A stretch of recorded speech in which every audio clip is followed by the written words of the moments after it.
This is Steve Robbins. Welcome to the Get It Done Guys, quick and dirty tips to work less and do more. Today we're going to learn how to make sure you never run out of anything ever again by using Kanban, which is a system that comes from the lean manufacturing movement. Oh, it's not easy running a daycare center, and Grandma Cuddles of Grandma Cuddles Daycare should know. The lilies of the field may not toil or spin, but Grandma knows that an honest day's labor is just the thing to instill a good work ethic in her youngsters.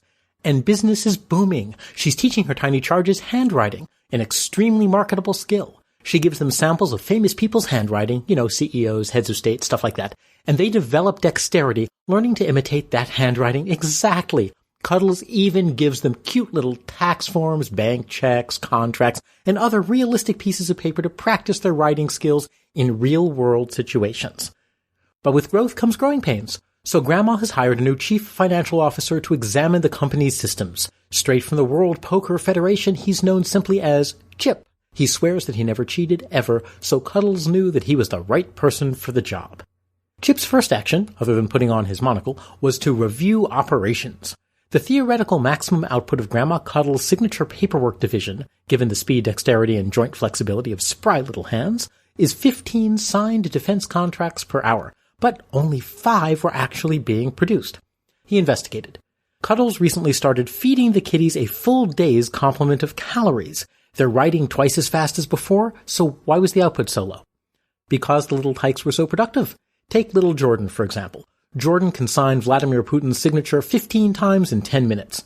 That empties out the entire stack of realistic-looking defense contracts. Jordan ends up sitting idle until more realistic-looking documents come in. Chip and Cuddles agree that idle hands are the devil's playground, so in addition to eliminating bathroom breaks, he's using lean manufacturing to keep little Jordan working at peak efficiency. Specifically, Kanban. Kanban is when, rather than using forecasting, actual printed cards are added to the flow of materials. Those cards let the people who are dealing with materials know what to do next, and they give enough information so they can immediately do whatever it takes to keep things moving smoothly. Businesses used to forecast what was needed and when, and then they would arrange for materials to be there when needed. So Cuddles might estimate that 20 contracts should be sent to Jordan, and those would be routed. But one forecasting error would either overwhelm Jordan with way too much to handle, or leave Jordan with nothing to do but idly twiddling thumbs. Then Taiichi Ohno at Toyota invented an easier way, called Kanban. Toward the bottom of a stack of incoming papers, Chip puts a card saying, "Send more documents." When Jordan reaches that card, they give the card to the supervisor who forwards it to the Curriculum Design and Foreign Affairs Department, which prepares the next set of realistic-looking documents for Jordan to practice signing. New documents are only ordered as Jordan finishes the old ones rather than relying on forecasts, so this way, the learning can continue non-stop. Now, in recent years, the word Kanban has also been used to describe a project management tool where project phases are tracked by moving cards along a series of vertical boards. We'll deal with that in a future episode. Today, we're talking about physical Kanban. Take lead times into account. Deciding where to put the Kanban card depends on how long it will take to refill the stack. It takes the Foreign Affairs Department time to prepare realistic-looking documents. If Chip puts the Kanban card at the very bottom of Jordan's pile, Jordan will sit idle while new documents are being prepared. So instead, the card is positioned a few documents from the bottom so there's time to prepare the next batch while Jordan is finishing the current stack. Use Kanban for physical flows. You can use Kanban for lots of things. Pens. Like most people, you probably have a certain specific brand of pen that you're passionate about. For example, the Zebra Sarasso 0.7mm mahogany forest green and cobalt ink pens, which are great for lefties, by the way. Now, since you might buy these by the 12-pack, you put 9 in your desk pen holder and you leave 3 in the box. Also in the box, you leave a Kanban card that says, "Order new pens now."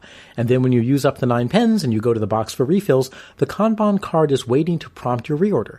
That way, you never run out of pens, which would of course be a horrible disaster. You can use Kanban for paper towels. When you keep a few spare rolls in the break room, have a Kanban card positioned in front of the last couple of rolls of towels. When you use up all the rolls in the front, the Kanban card tells you it's time to order more. Include product and order instructions. As long as you have a card reminding you to order, put the reorder instructions directly on the card. If it's a hard-to-find item or if it's a brand you particularly like, you can even include notes or where to order it from. Order new pens now. Zebra Sarasa 0.7mm forest green 12-pack from jetpens.com. Now, as you know from episode 464, How to Organize Your Stuff for Camping, I use a system of carabiners and Ziploc bags to prepare for Burning Man. Carabiners come in many, many varieties, and they all look the same, but the quality ranges from absolutely excellent to someone is going to spend eternity roasting in hellfire for selling this product to unsuspecting buyers. Since you keep track of the items that you order, as described in episode 508, you know the exact item number you ordered before. So you add that to your Kanban card as well. So next time you need carabiners, you order the right brand. You can use the Kanban tags as your shopping list. When items are things that you plan to buy in person at your locally owned mom-and-pop stationery store, haha, just kidding.